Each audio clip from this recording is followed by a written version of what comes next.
Je ne me suis pas tellement forcée pour chercher le titre, hein, puisque POPSU Métropole est devenu POPSU Transition. J'ai intitulé cette conférence Transition, point d'interrogation, comme cela vient d'être dit. Et donc, ce que je voudrais vous proposer, c'est un certain nombre de réflexions absolument pas exhaustives sur cette question des transitions au prisme d'un certain nombre de travaux de recherche. C'est aussi une façon de répondre à la question de savoir si la réflexivité sert à quelque chose. Je pense bien sûr que oui. Et cette réflexion sur les transitions, je la fais de mon point de vue, du point de vue du champ de recherche auquel j'appartiens. Bon, je ne sais pas trop qu'est-ce que c'est, mais qui porte sur ce qu'on peut appeler les interactions entre société et biosphère, qui se manifestent en particulier par le métabolisme social, métabolisme territorial, métabolisme urbain. Alors, cette notion de métabolisme, elle s'est un peu diffusée ces dernières années. Je ne sais pas du tout les niveaux de connaissances qui sont très variables d'une personne à l'autre, d'une institution à l'autre vis-à-vis d'elle, puisqu'elle reste quand même relativement confidentielle. Hein. On n'a pas changé le paysage ni des politiques publiques, ni de la recherche scientifique avec elle. Mais pour rappel, donc, ou pour information, ce métabolisme, c'est l'ensemble des flux d'énergie et de matière qui sont mis en œuvre par les sociétés pour assurer leur fonctionnement, la vie des habitants, etc. etc. Là, j'ai mis quelques exemples, justement la couverture de l'ouvrage Métabolisme et Métropole. Mais on voit que, alors là, c'est une coproduction POPSU, mais des institutions publiques commencent à s'y intéresser. Un exemple assez ancien, publié en 2013, ce qui était alors la région Bourgogne, qui a quantifié son métabolisme. Quelques années plus tard, la Pleine Commune, qui est très connue pour les travaux conduits dans ce sens. Voilà, donc voilà d'où je parle.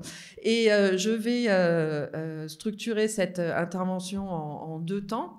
Dans un premier temps, je reviendrai sur un certain nombre de questionnements qui seront adressés à la notion de métabolisme. Alors, encore une fois, de façon tout à fait pas du tout exhaustive, mais juste pour essayer d'éclairer ce qui sera la deuxième partie de mon intervention, qui consistera à revenir sur un certain nombre de travaux de recherche qui portent sur les déclinaisons locales des politiques de transition et sur les différents obstacles qu'elle rencontre, sur un certain nombre de points durs relativement à ce qui pourrait être une transition, alors qu'on pourrait qualifier d'authentique si on reprend l'expression de Dominique Bourg qui parlait d'économie circulaire, authentique.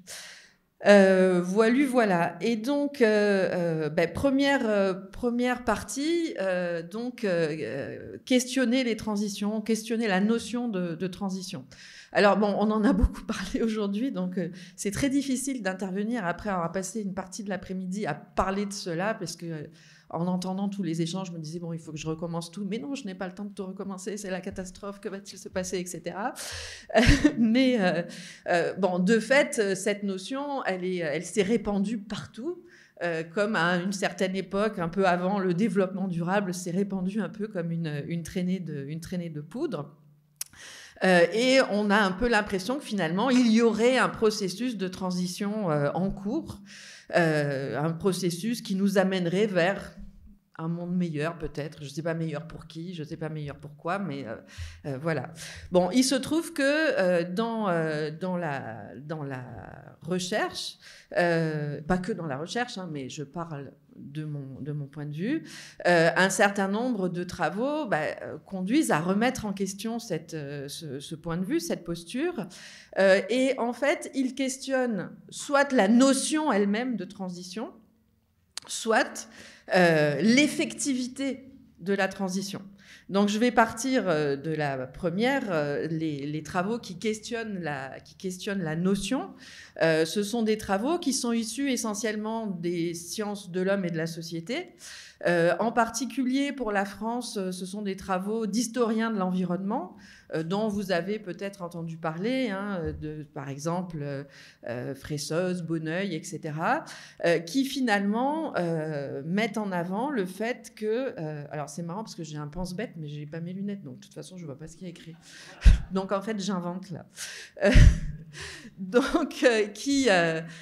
Qui conteste la notion même de transition lorsqu'il s'agit de transition, qu'elle soit écologique ou environnementale ou encore plus énergétique, et qui finalement disent, si on regarde l'histoire, en tout cas au moins l'histoire contemporaine, on ne constate aucune transition, on ne constate que des additions. Et ça, c'est illustré notamment par ce graphique, j'aurais pu en trouver d'autres, qui porte sur la consommation mondiale d'énergie primaire depuis le début du 19e siècle, où on voit qu'effectivement de nouvelles sources énergétiques sont mobilisées, mais que jamais les anciennes ne disparaissent. Et que finalement, ce que mettent en avant ces collègues, c'est que le mot transition crée une illusion qu'il y aurait un remplacement d'une source énergétique par une autre, pour le meilleur et pour le pire, je ne sais pas, mais est-ce que cela masque ces effets additionnels qui se traduisent par l'augmentation finalement des pressions des sociétés sur la nature. Ils mettent même l'accent sur le fait que ce mot transition, il a une origine politique et qu'il a été porté par un certain nombre d'acteurs de la transition énergétique, en particulier après la Deuxième Guerre mondiale, qui voulaient finalement, en quelque sorte, faire croire à ce changement, à cette mutation des sources énergétiques. D'ailleurs, ce graphique lui-même illustre ce que c'est que la manipulation, en quelque sorte, si je suis leur raisonnement jusqu'au bout, qui a été opéré, puisque vous voyez que c'est un graphique qui est exprimé en térawattheure, qui est en train de devenir la nouvelle unité de compte énergétique, et qui, finalement, laisse à penser que l'électricité serait la source énergétique, enfin l'énergie finale en tout cas dominante, ce qui n'est absolument pas le cas, mais qui montre en fait un caractère performatif finalement et conduit à promouvoir l'électricité comme l'énergie de demain. L'autre chose importante que disent ces chercheurs, c'est que toutes les sociétés, tous les groupes sociaux, tous les humains ne sont pas à l'origine de ce grand processus d'addition et que, par conséquent, il faut récuser un autre terme, une autre notion, qui est la notion d'anthropocène, qu'on a évoquée cet après-midi, si mes souvenirs sont bons. L'anthropocène, donc, qui désignerait cette nouvelle ère géologique dans laquelle nous sommes entrés et pour laquelle finalement les sociétés humaines constituent un forçage important du fonctionnement planétaire, et eux disent qu'il faudrait plutôt parler de capitalocène pour désigner cette période, puisque, encore une fois, nous ne sommes pas tous égaux vis-à-vis non seulement de la production de ces additions de consommation, mais nous ne sommes pas non plus tous égaux vis-à-vis de la réception de leurs effets.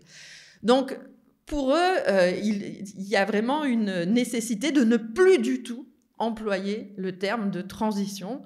Et dans les échanges qu'on peut avoir, parce que ça nourrit des échanges qui peuvent être parfois assez vifs et assez rigolos d'ailleurs, ce que disent ces collègues, c'est que tous les scientifiques qui emploient le terme de transition pour parler, par exemple, de transition énergétique, se trompent. Alors, c'est vrai que quand on regarde cette courbe, on se dit qu'ils n'ont pas vraiment tort.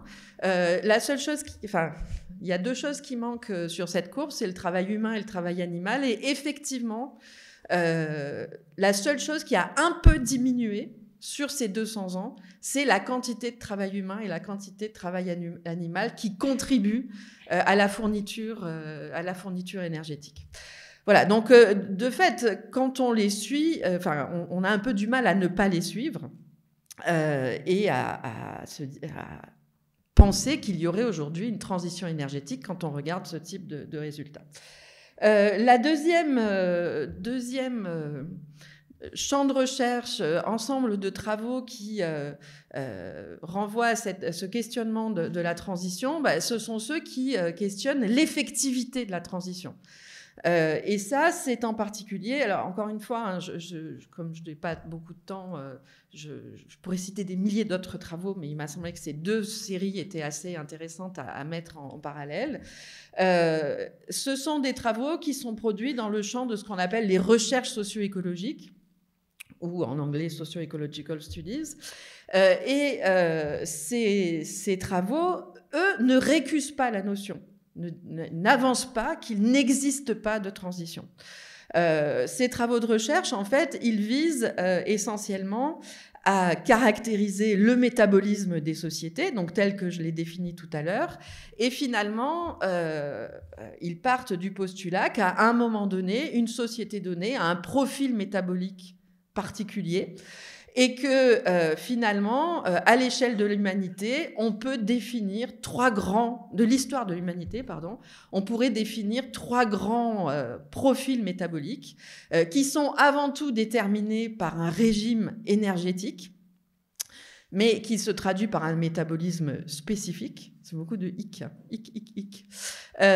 Et donc, ces trois grands régimes, ce serait donc, c'est un découpage qui n'est pas très original, hein. Ce qui est important, c'est ce qu'ils en disent en termes socio-écologiques, serait le régime chasseur-cueilleur solaire non contrôlé, dont le métabolisme est cyclique. Alors, j'ai mis cyclique pour ne pas mettre circulaire et pour que ça n'interfère pas avec économie circulaire, machin, etc.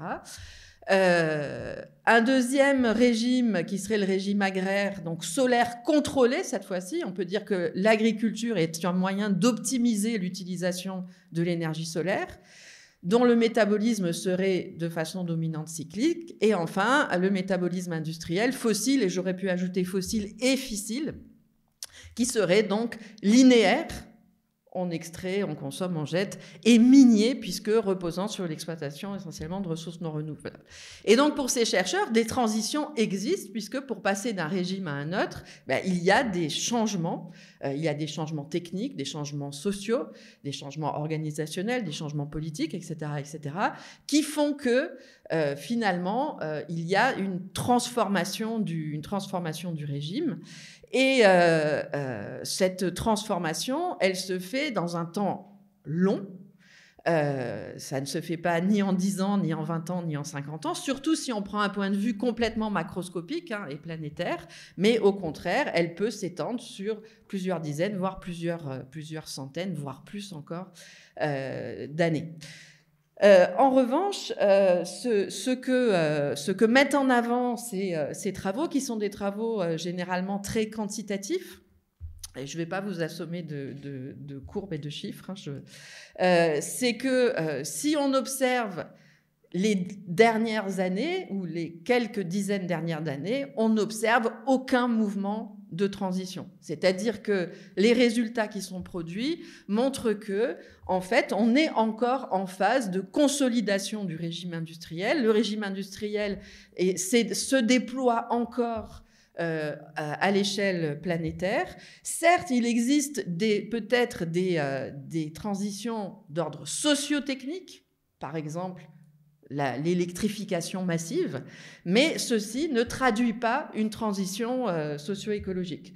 Donc ça veut dire quoi ? Ça veut dire que finalement, entre ceux qui contestent la notion et ceux qui contestent, je vais y arriver, l'effectivité, il n'y a pas complètement d'antagonisme pour ce qui concerne la situation actuelle, puisque pour les uns comme pour les autres, la transition, c'est quelque chose qui n'existe pas, en tout cas que l'on ne peut pas observer.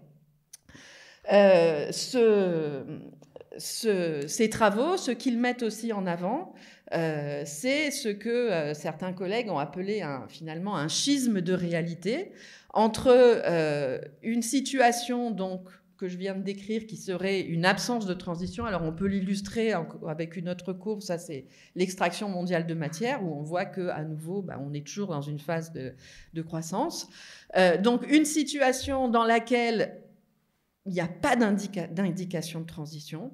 Et puis, une narration qui est très répandue, selon laquelle les sociétés humaines, et en particulier les collectivités territoriales, les pays européens, l'Europe, etc., seraient rentrés dans un grand processus de transition écologique. Je pense que... Alors peut-être qu'aujourd'hui, ce schisme de réalité est quelque peu atténué par les différentes catastrophes climatiques, en fait, qui ont tendance à se multiplier. Je ne vais pas rentrer dans le détail, vous les connaissez tous autant que moi, mais il n'en demeure pas moins qu'il reste quand même extrêmement présent et qu'il peut nous questionner, bien entendu, sur cette prédisposition que nous aurions à embellir la réalité, si tant est que nous souhaitions entrer dans un processus de transition. Voilà, donc ça, c'est deux façons de regarder. Encore une fois, j'aurais pu parler des transition studies, etc., mais qui nous font douter, en fait, de l'existence, encore une fois, aujourd'hui, d'un processus qui semble pourtant enclenché lorsque on lit tout un tas d'autres travaux de recherche, d'ailleurs, ou lorsque l'on regarde ceux qu'écrivent les collectivités, les institutions, les entreprises, etc. Voilà, donc ça, c'était mon premier point. Le deuxième point, ça serait de revenir sur, comme je le disais tout à l'heure, sur un certain nombre de travaux de recherche qui ont analysé ces politiques de transition en train de se faire et qui, finalement, permettent de sortir un peu de ce que je viens de dire, qui est très général et qui peut paraître extrêmement abstrait. Ces travaux donc, que je vais mobiliser, ce sont certains que j'ai réalisés, mais ce sont surtout des travaux récents qui peuvent être des thèses, alors qui portent, ça c'est le problème qu'on a, qui peuvent vous paraître un peu en décalage avec le point où on en est aujourd'hui des politiques publiques quand on va sur le terrain, mais tout simplement parce qu'on a cet effet retard de la recherche scientifique qui observe des politiques en train de se faire, qui produisent ces résultats, alors que d'autres politiques sont déjà en train de se mettre en place. Mais il n'en demeure pas moins que ce retour paraît extrêmement important si on veut s'interroger sur la suite. Alors, je vais développer ça en 4 points qui sont d'importance inégale. La première, alors quelqu'un a cité la note qui est dans le texte de la présentation du programme POPSU Transition. En fait, ce que je dis là, c'est le détail de la note de bas de page, enfin de côté, qui est dans le programme, dans le texte le texte, de cadrage, merci, j'ai encore failli faire une grosse bourde. Bon, premier élément, alors ça peut vous paraître trivial, mais enfin je pense que c'est important de le dire et c'est important de l'écrire, c'est que certaines politiques environnementales ou écologiques ou de transition n'ont en fait quasiment aucun effet sur les problèmes qu'elles sont supposées traiter. Alors il y a 2 grands cas de figure, encore une fois, tout ça est un peu à l'emporte-pièce, mais qu'on peut observer et qui peuvent nous interroger fortement. Le premier cas de figure, c'est le cas de figure des politiques très volontaristes, mais non appliquées. Alors, on peut citer deux choses dans ce cadre, il y en aurait beaucoup d'autres. La première, c'est pas ça, c'est pas ce que je vous présente là, c'est par exemple la loi sur les déchets de 1992 qui stipulait qu'en 2002 ne pourraient être mis en décharge que les seuls déchets ultimes, sachant qu'un déchet ultime, c'est tout déchet résultant ou non du traitement d'un déchet qui n'est pas susceptible de valorisation dans les conditions techniques et économiques du moment. Donc, on aurait dû se retrouver avec finalement une valorisation maximale en 2002, bon, ce qui bien sûr n'est pas arrivé et qui n'est pas encore arrivé en 2023. On peut citer un autre exemple, c'est la directive cadre sur l'eau de 2000 et donc qui stipulait qu'en 2015, alors il y avait des échéances retardées pour quelques cas, mais majoritairement, en 2015, on devait avoir restauré le bon état écologique. Et ici, vous avez le résultat du rapportage, j'aime pas trop ce mot, mais c'est écrit comme ça, de 2022, qui montre qu'on est très loin du bon état écologique, puisque si on prend simplement les masses d'eau de surface, moins de la moitié sont en bon ou très bon état écologique. Alors ça renvoie un peu à ce qui a été discuté assez rapidement tout à l'heure, hein, la question de l'évaluation des politiques publiques. Mais en tout cas, finalement, ce contraste qui existe entre ces politiques extrêmement volontaristes et leur application, et encore, si on parlait à l'échelle européenne, ça serait encore pire, qui reste extrêmement ténue, pourrait quand même nous interroger. D'autres politiques n'ont aucun effet sur les problèmes qu'elles sont supposées traiter, tout simplement parce qu'elles sont en dessous de l'objectif. Donc là, on est dans la situation inverse, qui est la politique non volontariste, qui, même si elle est appliquée, ne sert à rien. Alors, vous allez me dire, mais c'est quelle? Alors, j'en ai une. Si on avait appliqué dans son intégralité le volet environnemental de la politique agricole commune, on n'aurait eu quasiment aucun effet sur la qualité des eaux, en tout cas dans le bassin de la Seine. Dans le cadre du programme Pyrénées-Seine, les collègues ont fait des simulations qui montrent que finalement, ce volet environnemental de la PAC, du moins pour le bassin de la Seine, ne sert quasiment à rien.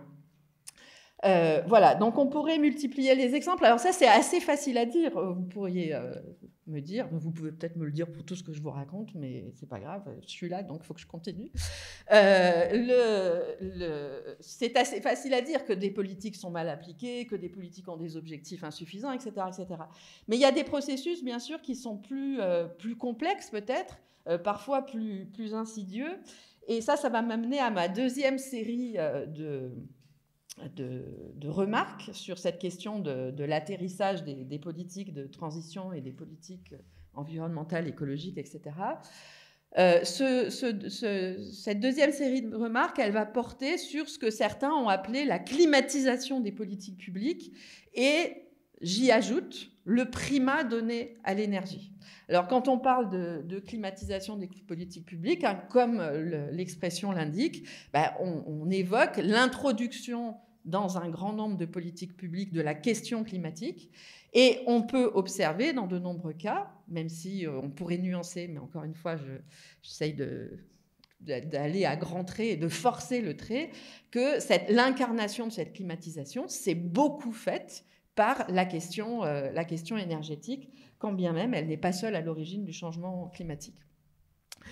Alors, pourquoi est-ce que cette climatisation des politiques publiques pose un problème? On pourrait dire, c'est bien que les politiques publiques soient climatisées, vu qu'on est confronté à un giga problème de changement climatique.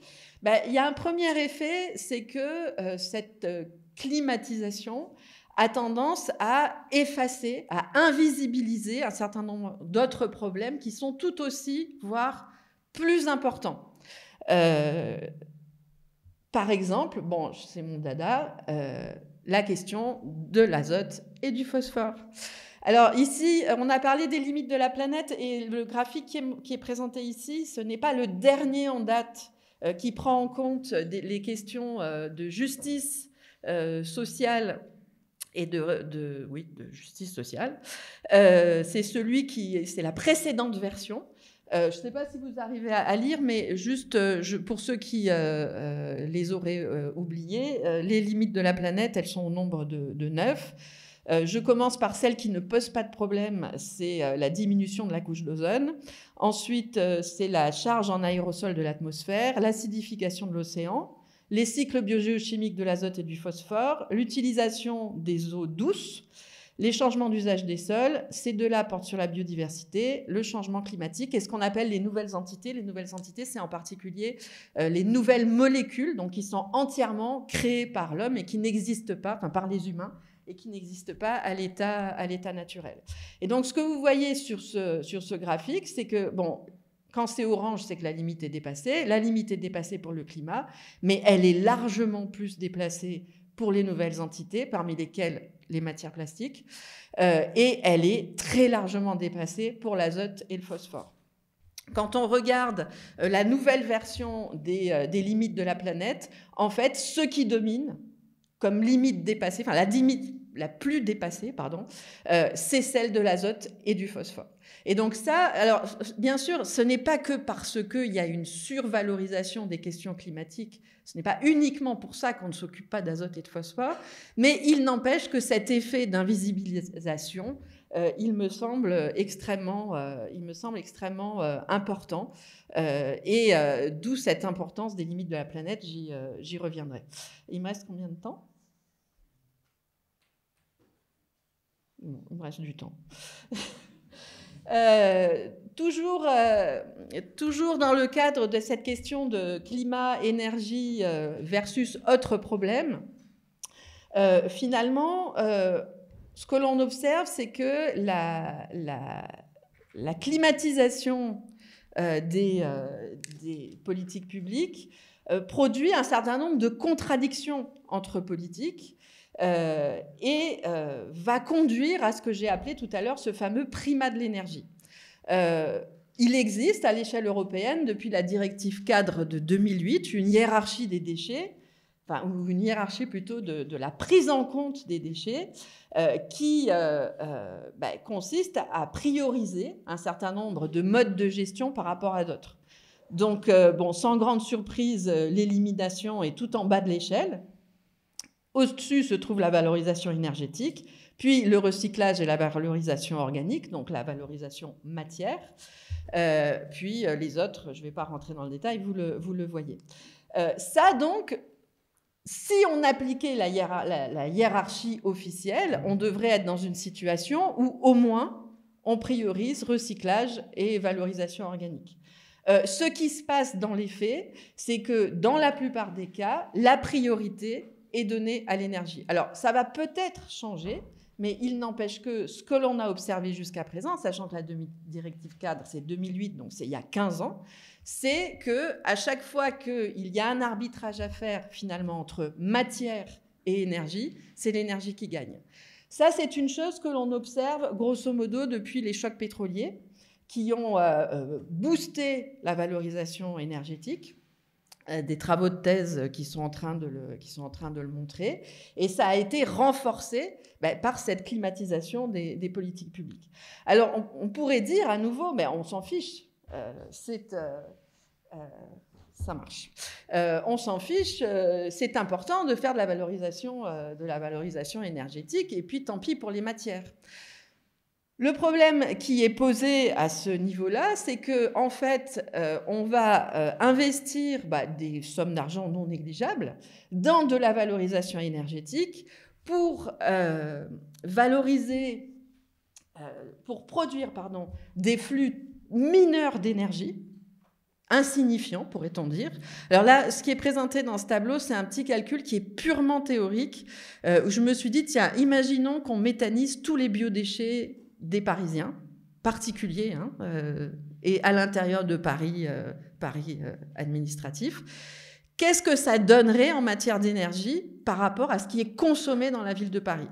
Et donc, si vous regardez le résultat, qui est entouré en rouge, en termes de biogaz, on obtiendrait 0,2% de la consommation énergétique parisienne, toute consommation confondue, et 0,6%. Ah, mais non, mais que se passe-t-il? Ça ne va pas. 0,6% de la consommation résidentielle. Bien sûr, si on convertit tout ça en électricité, c'est encore pire. Et donc, finalement, faire de la valorisation énergétique sur des flux mineurs se fait au détriment de flux extrêmement importants de matières, de nutriments, de matières organiques, de nutriments, qui pour l'instant sont très peu récupérés. Encore une fois, l'évolution des politiques publiques va dans le sens de cette valorisation des matières organiques, mais avec un très fort temps de retard par rapport à l'enjeu que cela représente. Une autre incarnation de ce sacrifice de la matière à l'énergie, c'est par exemple ce qui se passe dans le domaine de la valorisation des boues de stations d'épuration, où finalement la méthanisation des boues de stations d'épuration, c'est pas nouveau, mais il semblerait que initialement, le gros enjeu pour les opérateurs était de réduire les volumes, compte tenu de l'importance des volumes de bouts de stations d'épuration. Aujourd'hui, l'enjeu devient celui de la production énergétique pour des acteurs qui veulent devenir justement acteurs de la transition énergétique, parce que pour eux, il y a des enjeux économiques, d'image, etc., à devenir acteurs de la transition énergétique. Et finalement, en quelque sorte, ils s'éloignent de leur mission première, qui est une mission, encore une fois, je force le trait, qui est la mission de l'assainissement des eaux et du traitement des bouts de stations d'épuration, pour devenir, en partie en tout cas, des producteurs d'énergie. Ça a des conséquences qui est que cela crée des dépendances du sentier qu'on pourrait qualifier d'indirectes. Alors, la dépendance du sentier, la dépendance socio-technique, on la connaît bien. On sait bien, par exemple, que les systèmes d'assainissement, lorsqu'ils sont en place, sont très peu réformables, compte tenu déjà de l'importance des infrastructures, mais aussi de tout ce qui les accompagne. Mais ici, on va créer une dépendance, enfin, on va accroître cette dépendance, tout simplement parce qu'on va rajouter à ces dispositifs, qui témoignent plutôt d'un métabolisme linéaire, minier, etc., des dispositifs supposés être vertueux de la récupération énergétique, qui vont rendre encore plus difficile la transformation, la mutation des systèmes d'assainissement. Or, on sait que, pour des enjeux de matière et de protection des milieux aquatiques, il faudrait considérablement reconfigurer ces systèmes d'assainissement. Donc finalement, ces dispositifs, ils accroissent, comme je l'ai dit il y a une seconde, la dépendance du sentier d'une part, mais en plus, ils pérennisent complètement le régime socio-écologique dominant, puisque ce qui restera, si on reste dans cette logique, ce sont des bons gros réseaux d'assainissement avec des bonnes grosses stations d'épuration, et puis peut-être de la récupération de chaleur des eaux usées, mineures, peut-être de la récupération de méthane de bouts de stations d'épuration, mais avec des pertes de nutriments et des effets très dommageables pour les milieux aquatiques. Bon, cette pérennisation du système dominant, on peut la voir un peu de la façon similaire quand on met des panneaux solaires sur les parkings. C'est-à-dire que si on veut des panneaux solaires, il faut des parkings. Alors ça, c'est effet de la climatisation. Ce n'est pas que, encore une fois, il n'y a pas que la climatisation qui est responsable, mais en tout cas, elle invisibilise et elle fait passer sur le côté, en quelque sorte, la question matérielle, la question de la matière, qui est pourtant essentielle aujourd'hui, pas seulement pour les nutriments, mais je n'ai pas le temps de parler des matériaux de construction et compagnie, où on pourrait dire aussi beaucoup de choses. Troisième élément d'analyse, c'est la question sobriété versus efficacité. Alors, depuis quelques mois, le terme de sobriété est rentré dans les discours publics, dans les médias, etc., mais d'une façon peut-être un peu détournée. En fait, ce que l'on observe, c'est que le solutionnisme technologique domine tous les travaux, les actions, les dispositifs mis en œuvre au titre de la transition. J'essaye de me dépêcher, du coup ça ne marche pas comme d'habitude. Blablabla, solutionnisme technologique, et va dans le sens, de l'augmentation de l'efficacité. Cette forme de technophilie, on la trouve dans les actions qui sont conduites sur le terrain, mais on la trouve exactement de la même façon dans le domaine de la recherche. Donc, encore une fois, ce que je fais en vous proposant ces réflexions, l'idée n'est pas de dire les politiques sont nulles ou je ne sais pas quoi, c'est de pointer un certain nombre d'obstacles que l'on relève et aussi d'aller voir dans notre jardin scientifique. Ce qui est présenté ici, c'est le résultat d'un travail de recherche qui porte sur les définitions données à l'économie circulaire, qui est supposée être un des outils de la transition, dans la littérature scientifique. Et donc, ce que vous pouvez voir, c'est que la définition... Ah non, c'est pas le bon écran. La définition dominante, c'est une définition technocentrée, donc basées sur le solutionnisme technologique. Donc, c'est 84% des définitions qui renvoient à cela. Et finalement, on a un effet qu'on pourrait appeler aussi de verrouillage de ce point de vue-là, que ce soit dans la recherche ou dans l'action. Alors, à nouveau, on pourrait dire, oui, mais les gisements de l'efficacité sont très importants. En fait, ce que certains travaux de recherche commencent à montrer, c'est que les gisements de la sobriété sont beaucoup plus importants que les gisements de l'efficacité. Pour illustrer ça, je voulais vous montrer ce résultat d'un autre travail de recherche qui est fondé, alors c'est un sujet qui pourrait nous occuper pendant des mois, sur un scénario de transformation des sociétés et des modes de vie vers des conditions de vie décentes pour tous. Alors bien sûr, c'est là où ça devient très compliqué, puisqu'il faudrait définir ce que sont les conditions de vie décentes. Bon, ces chercheurs-là l'ont fait. Alors, leurs conditions de vie décentes, c'est pas les Amish, comme certains l'ont dit un jour. C'est un ordinateur par famille et non pas un ordinateur par personne. C'est une consommation d'eau domestique ramenée à 50 litres par habitant et par jour. C'est 4 kilos de vêtements par an et par personne. Enfin, voilà, je vous donne quelques indications. Donc, ça veut dire que ce sont des conditions de vie dans lesquelles on vit malgré tout. Mais on mange quand même moins, ce qui n'est pas forcément une mauvaise nouvelle. Et donc, le résultat de leur travail quantitatif, c'est que finalement, cette simulation amènerait à une consommation de 15 gigajoules par habitant et par an. 15 gigajoules, peut-être que ça ne vous dit rien, mais pour comparaison, la consommation, alors en énergie finale, la consommation d'énergie finale en France aujourd'hui, c'est, vous le lisez mieux que moi, 85 gigajoules par habitant et par an, c'est-à-dire 5,5 fois plus. Donc ça veut dire que le gisement d'économie dans la sobriété, il est considérable. Pour comparaison aussi, la consommation d'énergie en France au XVIIIe siècle, c'est à peu près 25 gigajoules, alors en finale. Mais à l'époque, le final et le primaire, c'est à peu près la même chose, parce qu'on ne fait pas d'électricité. Donc c'est moins que la consommation du XVIIIe siècle. Bien sûr, on pourrait dire, oui, ok, ça renvoie à des discussions qu'on a eues. Qui veut ça? Qui veut avoir un ordinateur, etc. Mais ça veut dire que ce que je vous présente ici, que vous pouvez voir comme un truc extrêmement quantitatif, c'est tout simplement un projet qui ne peut être porté que par le collectif. Il n'y a aucune possibilité d'imposer cela, et donc ça signifie une modification radicale des processus de décision. J'ai presque fini.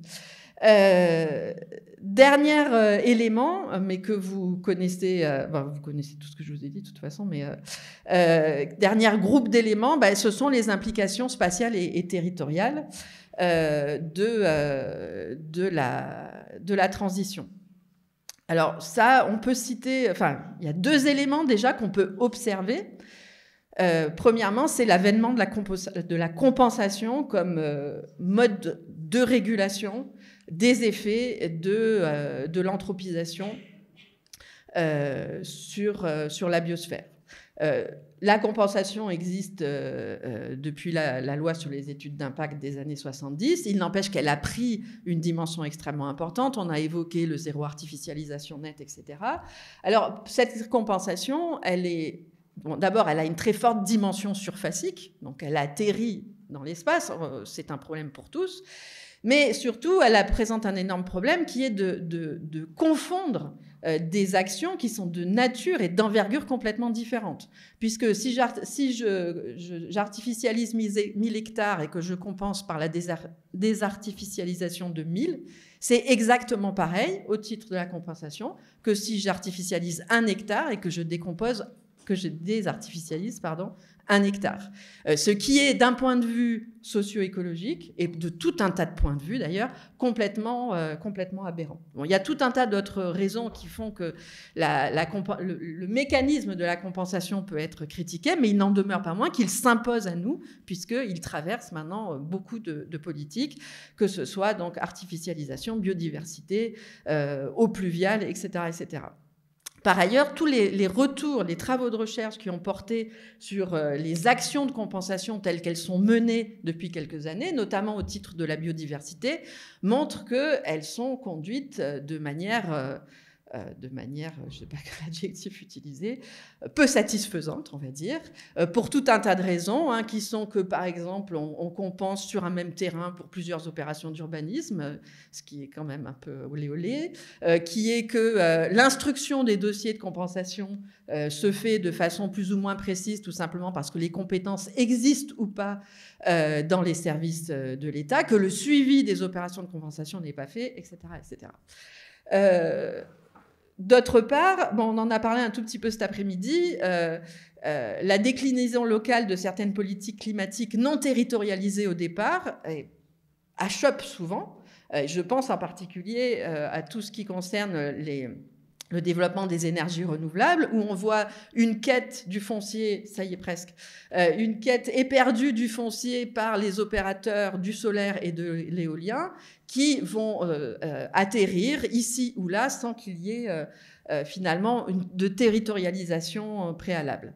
Et puis enfin, et j'y suis presque, d'une manière beaucoup plus générale, je crois que les implications spatiales de la transition, si tant est qu'on pense qu'il y a une transition nécessaire et souhaitable, sont tout à fait sous-estimées. Pourquoi ? Parce que, en fait, si on estime que la transition devrait nous conduire vers la mobilisation de ressources en général renouvelables, il faut bien admettre que ces ressources sont pour l'essentiel d'entre elles surfaciques. C'est-à-dire que la quantité disponible, in fine, est entièrement dépendante de la surface qu'on leur attribuera. Donc ça signifie que l'affectation des sols, qui aujourd'hui peut être un peu aléatoire, devrait en tout cas redevenir un thème extrêmement important des politiques publiques. Alors on le voit ici ou là apparaître, mais très probablement de manière tout à fait insuffisante. Voilà, et donc juste pour... je ne sais pas si j'avais d'autres trucs à montrer là-dedans. Oh non, on s'en fiche de ça. Voilà, paf. Oui, je reviens sur les limites de la planète. Juste pour conclure, finalement, la question qu'on pourrait poser, c'est adaptation, mais adaptation à quoi ? Puisque finalement, cette transition, elle est liée à cette nécessité d'adaptation. Et il est très fortement probable que si on voulait réfléchir de manière... je sais pas, je ne vais pas dire sérieuse, c'est idiot, on est tous sérieux ici, mais et il y a plein de gens sérieux de par le monde, mais de façon approfondie ou honnête, ou je ne sais pas comment dire, à cette question de l'adaptation. En fait, cette question n'est plus tellement celle de l'adaptation au changement climatique, elle est bien celle de l'adaptation aux limites planétaires, quelle que soit la façon dont on les définit, et il est important de réfléchir à la manière dont elles sont définies. Je ne dis pas qu'il faut prendre ces graphiques pour des j'ai oublié le mot, mais bref, on peut quantifier de manière différente ces limites, on peut les définir de manière différente, mais on peut admettre qu'elles existent, ou bien, alors, il faut coloniser notre planète, au choix. Voilà, et donc... partir de cette idée d'adaptation aux limites planétaires, c'est à la fois, bien sûr, des questionnements à l'action, mais c'est des questionnements à la recherche qui sont tout à fait importants. Et cette fois-ci, je m'arrête et je vous remercie de votre attention.